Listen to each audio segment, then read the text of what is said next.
ساس بہو کا ذکر ہوا تو ایک سوال اور بھی آ گیا ذہن میں. کریں. سوال آتے رہیں گے آپ کے ساتھ بیٹھے ہوئے. بہو کے اوپر کتنی ایک ذمہ داری ہے شرعی اعتبار سے؟ بہو پہ ساس کی خدمت کی اتنی ذمہ داری ہے جتنا کہ اس مرد پہ اپنی بیوی کی ماں کی ذمہ داری ہے. اچھا, تو آج تک یہ کسی نے پوچھا ہے کہ اگر دیکھنا جی شادی اس نے اس لیے کی ہے کہ وہ نوکرانی بن گئی ہے کہ ایک عورت اپنے خاوند کی ماں کی خدمت کرے تو اس کے بدلے میں وہ خاوند اپنی بیوی کی ماں کرے. اگر وہ خاوند کہتا ہے نہیں اس کی ذمہ داری ہے تو سرکار اس کی تو کوئی ذمہ داری نہیں ہے.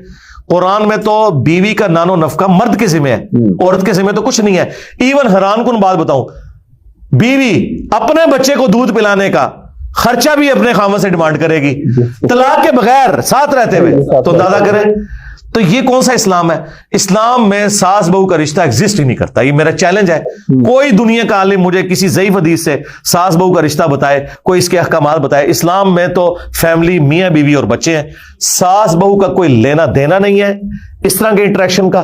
اس زمانے میں جب شادی ہوتی تھی فیملی الگ ہوتی تھی, ضروریات کم تھی نا, خیمہ الگ لگ گیا. اچھا آج کل ہماری مجبوری ہے combined system, combined family system میں پھر کچھ دو کچھ لوگوں کا. یہ نہیں ہے کہ ساس اپنی بیٹی کے بارے میں تو یہ عقیدہ رکھے کہ اس کی ساس اس کے ساتھ کوئی فالتو کام نہ کروائے اور اپنی بہو سے وہ سارے کام لے رہی ہو. تو یہ کام تو نہیں ہونا چاہیے. کرٹسی میں کوئی کر دے تو کر دے, ادروائز ذمہ داری اس کی کوئی نہیں ہے جی, سیدھی سی بات. اور اگر کوئی بیوی یہ کہے اپنے خاوند سے کہ مجھے علیحدہ گھر چاہیے, کہنا چاہیے, علیحدہ ہی رہنا چاہیے. اچھا ہاں, جو عورتیں ماں باپ ناراض ہوں, جی میں آپ کو بتاؤں سرکار ایسا نہیں ہے. جو اپنے خاوندوں کو لے کے الگ ہوئی ہوئی ہے نا, ان کے ساتھ تمیز کے ساتھ پیش آتی ہیں, وہ ساسیں بھی عزتیں کرتی ہیں. دیکھو کتنی آؤ بھگت کرتی ہیں. جو ساس ذلیل ہو رہی ہوتی ہے نا وہ مرتے دم تک ذلیل ہوتی ہے. یہ ہر گھر کی سٹوری ہے, آپ جا کے پوچھ لیں. جو بہو ہو رہی ہوتی ہے, جو بہو ساتھ رہتی ہے وہ پوری زندگی ذلیل ہوتی ہے, اور جو اپنے خاوند کو لے کے الگ ہو جاتی ہے نا وہ کبھی کبھار آتی ہے نا, اس کی عزت بھی ہوتی ہے. الٹا وہ جو بہو رہ رہی ہے اس کی خدمت بھی وہ اس کی بھی وہ کر رہی ہوتی ہے. تو یہ الگ ہونے میں ہی عافیت ہے. لیکن یہ یاد رکھیے گا یہ ایک پہلو ہے. الگ ہونے کا یہ مطلب نہیں ہے کہ اس مرد سے ماں باپ کی ذمہ داری اٹھ گئی ہے. نہیں, آپ کے ماں باپ کا حق توحید کے بعد 4 دفعہ قرآن میں آیا ہے, آپ کے اوپر ہے. جو بخاری مسلم میں آیا کہ تجھ پہ سب سے زیادہ حق تیری ماں کا ہے. 3 حق آپ نے بتایا ماں کے, 4تھی دفعہ فرمایا تیرے باپ کا. ماں باپ مجھ پہ حق رکھتے ہیں کہ میں ان کی دیکھ بھال کروں. اور دیکھ بھال کیا ہے؟ دیکھ بھال یہ نہیں ہے کہ میں نے جا کے ان سے اپنی بیوی کی غیبتیں سننی ہیں, یہ چغلیاں سننی ہیں. حق یہ ہے کہ میں نے ان کے پاس بیٹھ کے دل جوئی کرنی ہے, بیمار ہو جائیں ڈاکٹر کے پاس لے کے جانا ہے, ان کے کھانے پینے کا اہتمام کرنا ہے. بس یہ, اس سے زیادہ کیا کر سکتا ہوں؟ اس سے تو کوئی کر نہیں سکتا. اور آج کل تو اللہ کا شکر ہے یوٹیوب حافظہ اللہ کی برکت سے ماں باپ کے گلے شکوے ختم ہو گئے. پہلے دادی دادا کے پاس اگر پوتے پوتیاں نہیں آتی تھی نا تو وہ گلا کرتے تھے. اب وہ آگے بیٹھے نا تو وہ کوئی ڈرامے میں کس دیکھ رہی تھے, ٹھیک ہے بیٹا آگے مجھے پتا چل گیا. میں کہتا ہوں جی انٹرنیٹ نے نا گھروں کے جھگڑے ختم کر دیے. بوڑھوں کو عمر نو بھی مل جائے نا تو ان کے پاس ٹائم پاس کرنے کا بڑا اچھا ذریعہ موجود ہے. اب وہ گھٹ گھٹ کے نہیں مرتے. ہاں, یہ بہت بڑی نعمت ہے, یہ اتنا بڑا ایسٹ ہے. پازیٹیولی یوز کریں اور یقین کریں یہ نیکی کا بھی کام ہے. آپ یوٹیوب پہ اگر نیشنل جغرافک ڈسکوری چینل کے اوپر اللہ کی قدرت کے مناظر دیکھ رہے ہیں, آپ خدا کے زیادہ قریب ہیں بنسبت اس امام مسجد کے جو تنخواہ لے کے نماز پڑھا رہا ہے. ٹھیک ہے, آپ گھر میں بیٹھے اللہ کو یاد کر رہے ہیں, اپنے آپ کو مصروف کے لیے جائز نہیں تنخواہ لینا. نماز پڑھانے کی تو نہیں لے گا. ہاں, اپنا اگر وہ قرآن پڑھانے کی ٹیوشن کی کوئی لے سکتا ہے تو لے. نماز پڑھانے کی تنخواہ تو سب کے نزدیک غلط ہے. یہ اب بھی انہوں نے کوئی حلال قرار دی ہے, ورنہ سنن نسائی میں حدیث ہے, امام حاکم نے اس کے نقل کیا المستدل الحاکم میں, اور امام مسلم کی شرط پہ اس حدیث کو صحیح کہا ہے کہ اس شخص کو اپنا موزن مقرر نہ کرو جو اجرت لے. اگر اذان بغیر اجرت کی نہیں ہے,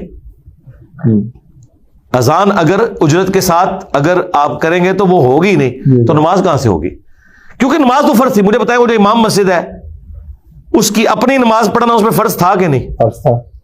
تو جماعت کرانے کے کون سے پیسے لے رہا ہے؟ اور اگر یہ آپ بات کریں گے یہ پاسبل نہیں ہے تو جائیں سرکاری آفیسز کے اندر, یونیورسٹیز کالجز میں کوئی امام مسجد نہیں ہوتے, اسٹوڈنٹ خود جماعت کراتے ہیں. یونیورسٹیز میں کون جماعت کراتا ہے؟ پریئر ہالز کے اندر اسٹوڈنٹ ہی کرا رہے ہوتے ہیں. ابھی بھی ٹھیک ہے کوئی ایک نمازی آگے ہو جائے کرائے, لیکن جو باقاعدہ مسجدیں ہیں اور سرکاری امام ہیں یا پرائیویٹ اداروں میں ہیں, ہاں اس میں یہ ہے کہ پھر ان اماموں کو آپ نماز پڑھانے کی تنخواہ نہیں دے رہے, کسٹوڈین کے طور پہ دے رہے ہیں کہ مسجد کی دیکھ بھال کریں, صفائی کریں, ٹھیک ہے, اور وہاں پہ بچوں کو قرآن پڑھائیں. اس کی وہ تنخواہ لے لیں. نماز کی وہ نیت نہیں کریں گے, نماز کی کریں گے تو تنخواہ حرام ہو جائے گی. ٹھیک ہے. اور تراویح کے لیے پیسے لینا, تراویح کے لیے پیسے ڈیمانڈ کرنا تو حرام ہے. البتہ اینڈ پہ اگر کوئی امام مسجد کی خدمت کرتا ہے تو گفٹ تو ٹھیک ہے, اس میں تو کوئی مسئلہ نہیں, آپ کر سکتے.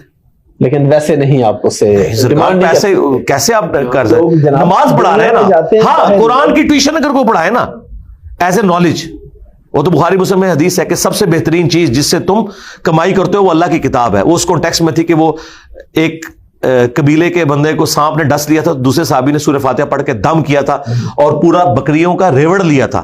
نبی علیہ السلام نے اس میں سے خود نوش فرمایا تاکہ اسٹیبلش ہو جائے کہ یہ حلال ہے. تو اس پہ آپ نے فرمایا تھا کہ قرآن کی اجرت اگر کوئی لیتا ہے تو سب سے بہترین کمائی ہے, لیکن یہ والی اجرت دم والی قرآن کی ٹیوشن.